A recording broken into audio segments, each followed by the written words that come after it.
Hey guys, my name is Ann Hill, and I am interviewing for the assistant principal position here at Northside. And Jesse had asked me to do a video just telling you guys about myself and specifically my testimony and how I came to know Christ as my Savior and how I'm walking with Him today. So I just want to start out by saying that God writes the best stories, and I'm going to hope that I can tell mine that He has written for me in a meaningful way and a way that's concise and that you guys understand. And hopefully, I'm not rambling too much, but I'll just get started. So, I grew up in a Christian home, and I think I was in church from probably about 2 weeks old all the way until I was married. I was staying with my parents, so I was always in a Christian home. My parents were very loving Christ followers, and they were always trying to guide me on to the right path. And so, thankfully, I have great role models that um, showed me what it meant to be a Christian.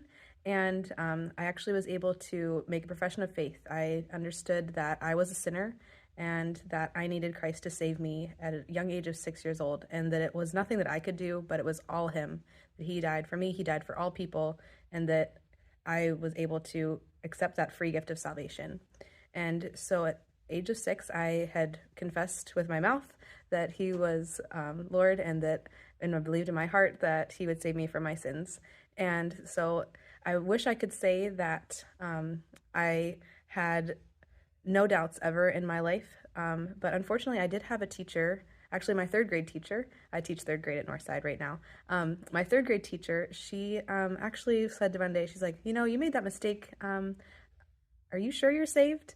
And from then on, I really doubted my salvation. And it wasn't until I was much older that I came to understand that it wasn't if I said the prayer correctly or if it was who went through it with me.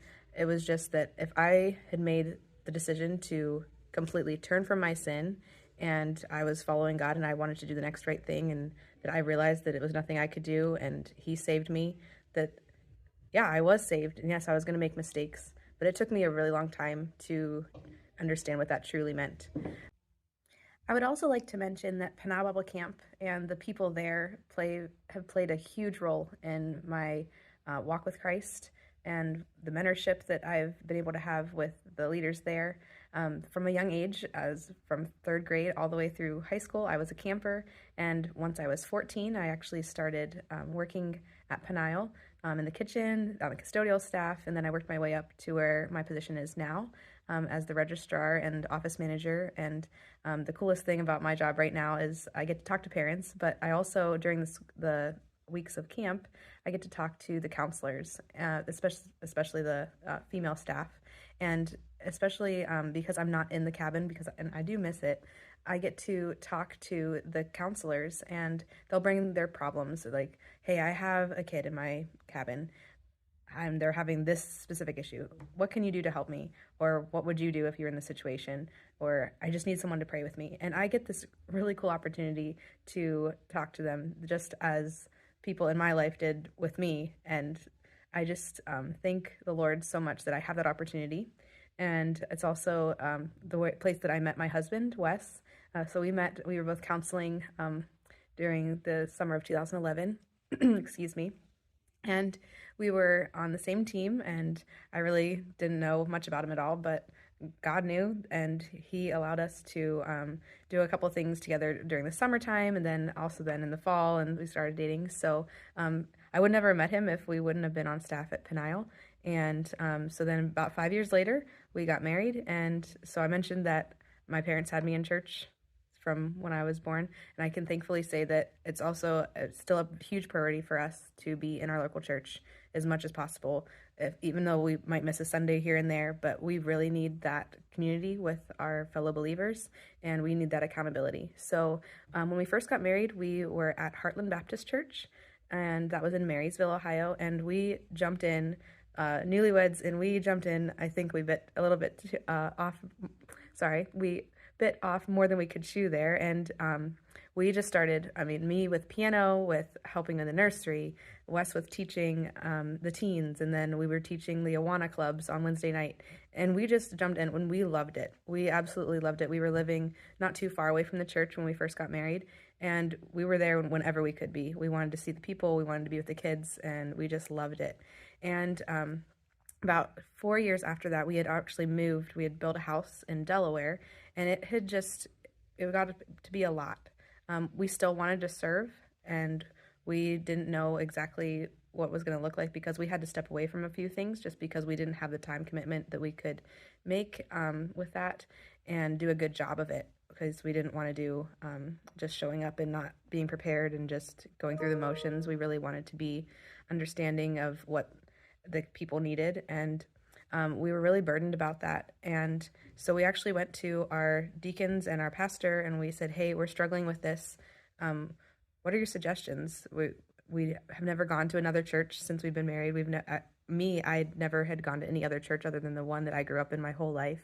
And so we'd never left a church, but we talked through with our deacons and elders, and they just suggested, hey, take a couple months, see what's around you. You guys didn't do a lot of looking around.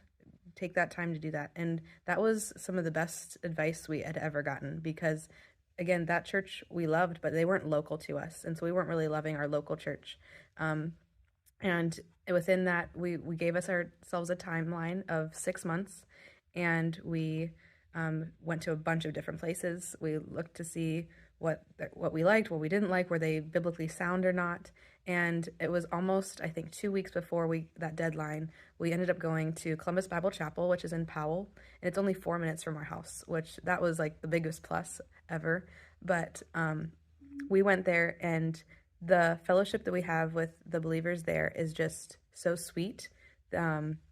We can still serve in a much more easy way. We can have people over to our house, unlike we weren't able to with the previous church, because we were just so far away from everyone. It was such a far drive for people to come all the way to the Hills house.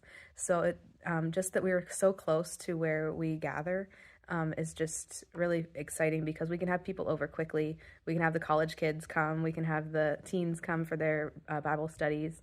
And it's just a really neat, different aspect that we can have that we weren't able to do at our previous church. And it was really hard decision to leave Heartland.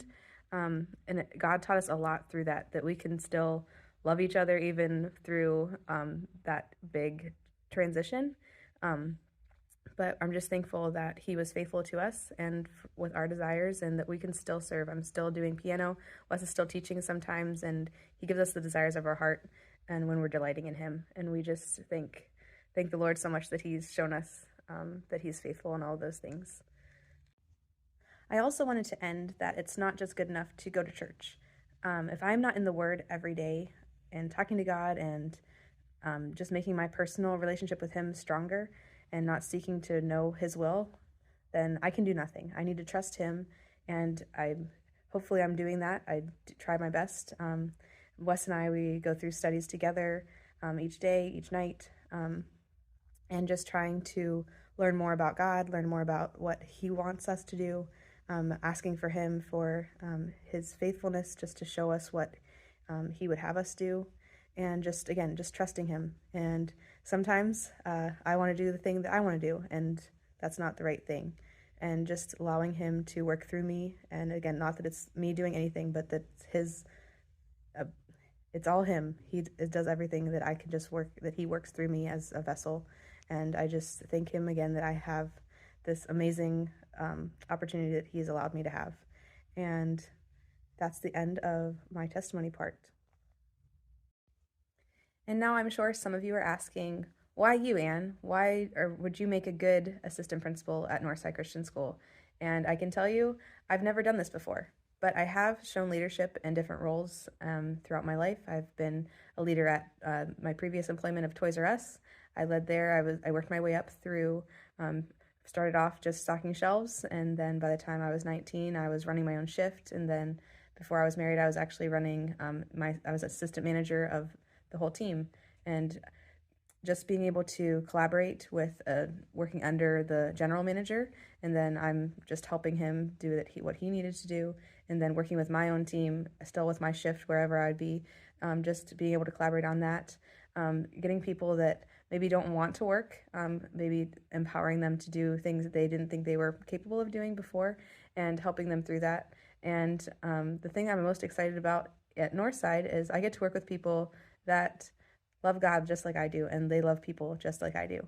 And I believe that as a leader, I would be able to collaborate with them, communicate with them, and then also being able to teach and admonish each other as well, even through difficult situations, hearing perspectives, and just demonstrating and modeling what I expect from others too, and just hearing out perspectives. Um, and then the thing that I mentioned to Jesse that I really would enjoy, and it's the thing I do mostly at Peniel Bible Camp, is talking to counselors and talking to campers about their spiritual walk and also just their daily decisions. What are they doing morally or ethically? And just hearing them out and just getting to know them better and building relationships. And I think as a leader, that would be really important. And I can see myself wanting to get to know the other faculty a lot better, supporting Jesse in any way possible, supporting the other staff as well, and just also being another perspective, being able to say no, saying, hey, I don't agree with you, and then being able to walk out of a room together and still say, hey, this is the decision, we made it, and I'm going to support whatever the actual decision is going to be. And I think I would want you to hold me accountable to that, and that I'd be the best that I can be. And when you see that I'm not, you'd tell me and be honest with me, and that I can fix those things. But as a leader, I hope that people would just see Jesus through me. It's not that I want to do anything for myself. It's that I want to bring God the glory, and that he would just use me in whatever role that he has for me this next year, whether that's in my current position as third grade, or if you guys decide that I'm the one for the assistant principal position, that I would just work tirelessly and make sure that I'm doing my very best to bring honor and glory to him and to serve our community at NCS. And I'm just going to end there. And again, if you have any questions, please either email me, you can call me. I'm sure Jesse has all my contact information if you need to go hold of me, and I'd be very happy to either meet with you one-on-one, or if we need to sit down with a bigger group, I would love to do that. So again, this is Ann Hill, current third grade teacher at Northside, and I hope to talk to you soon.